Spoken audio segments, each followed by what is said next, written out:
everybody, and welcome to Retro Ice Time. Way back in 1960, CTV's Johnny Esau got dragged into the skating business and instantly got bitten by the skating bug. Until his retirement nearly 30 years later, Johnny traveled the world bringing live skating coverage into Canadian homes. It was Johnny's enthusiastic vision and his relentless advocacy for skating that helped make the sport one of the world's most prestigious athletic events. The precedent for TV coverage in Canada makes us the envy of fans around the world.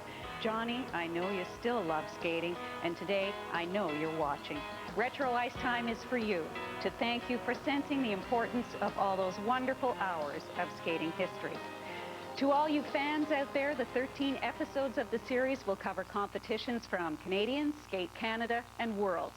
You will hear many different voices in addition to today's skating crew. I'm thrilled with the amount of footage available, but I have to tell you, there are holes in the coverage. Material has been lost or destroyed somehow, some footage suffering from technical problems during the live broadcast. But regardless, we'll be sharing our considerable resources with you every week. Today, let's go back to 1984. Indira Gandhi was assassinated by two bodyguards, and the country mourned its loss. Her grieving son, Rajiv, was sworn in as the new Indian leader. More tragedy a month later in Bhopal when a chemical leak killed over 2,500 people. In Russia, Konstantin Chernenko is elected Soviet leader after the death of Yuri Andropov. Back in Canada, Pierre Trudeau calls it quits after 16 years in politics, clearing the way for Brian Mulroney and the Conservatives to win the largest majority ever. On a sad note, Denis Lortie opened fire in the Quebec National Assembly, killing 3 people. Sergeant-at-Arms René Jalbert was heralded as a hero when he negotiated Lortie's surrender. And when the Space Shuttle Challenger took off, Marc Garneau became a household name as the first Canadian in space. 1984. Ottawa plays host to the World Championships March 19th to 25th, 1 month after the Sarajevo Olympics, with all the Olympic gold medalists in attendance. Canada sends a 15-man team of 3 pairs, 3 men, 2 dance teams, and in the women, Canadian champion Kate Thompson, who finished 5th and promptly turned pro, and 8th place Elizabeth Manley, whose moment was still in the stars.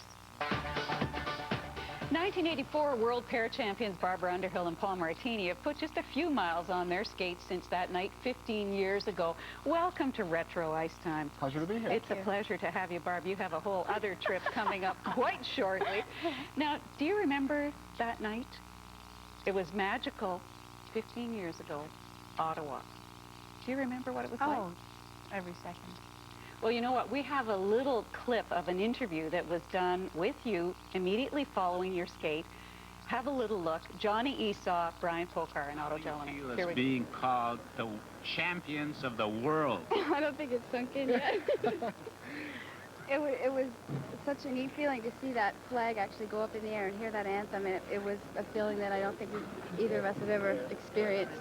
And I just want to say that a lot of the credit has to go to our 2 coaches and to our parents who, after we got home from Sarajevo, brought us back up from the dumps and got us back here. And they put just as much into it as we did, and we've got to thank all them too. When I watched your program, I was so excited, and I was really nervous because sometimes you push, like, apprehensive pushing for it, but tonight you look so relaxed and so on. Everything was right on. I don't think I've ever felt that relaxed out there on the ice, and the crowd was great. They were cheering us on, and right after that turtle axel, I knew that from there it was home free, and I just put everything into it, and I really had a great time out there tonight. Well, I hope Paul gives you a chance. I might get a word in. I might get a word in edgewise. It's a possibility. Let's give you your shot first then, Paul. That night completely changed your lives. Yeah, it's the type of thing where you don't realize what the potential is when it happens. When you're standing there with that medal around your neck, and as Barb says, you don't actually get a chance to absorb what you've done for a few days. But then what the potential that arrives is amazing. And we've all seen where the sport of skating has gone since then. And we were just at the beginning of the ride.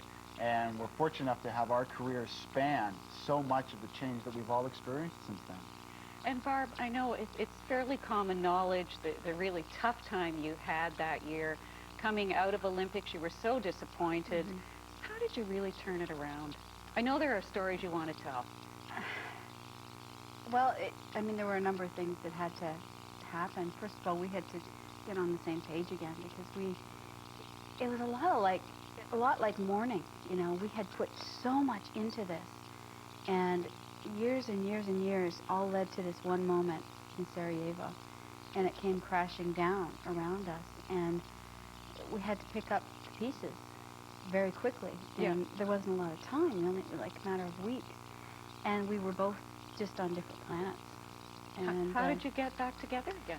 It was the day that I went back into my old skates, and you know, we were minutes from making that call to Ottawa to say we're not gonna come, and it was Brian Orser that said, why don't you try your old skates?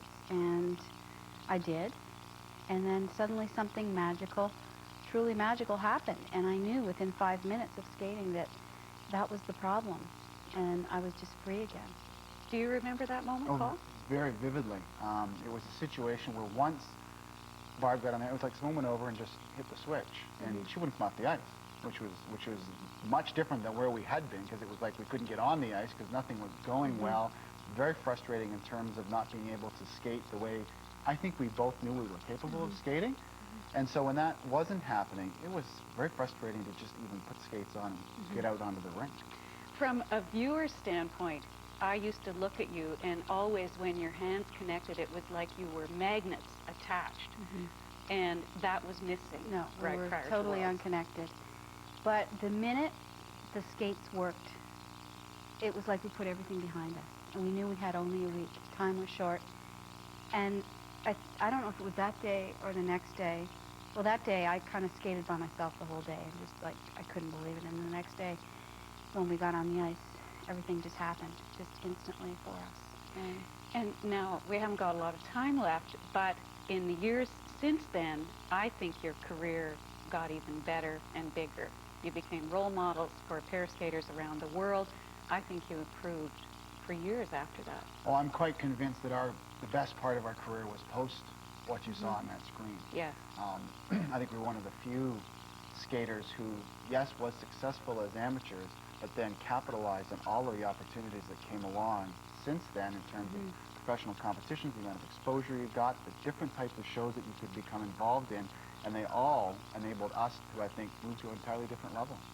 Well, you know, I'm sorry that Underhill and Martini are no longer, but maybe you can start your own precision team now. What do you think? Thanks so much for being with us today. Pleasure. One more medal to go, and we'll look at that one in just a minute. The men are up next on Red.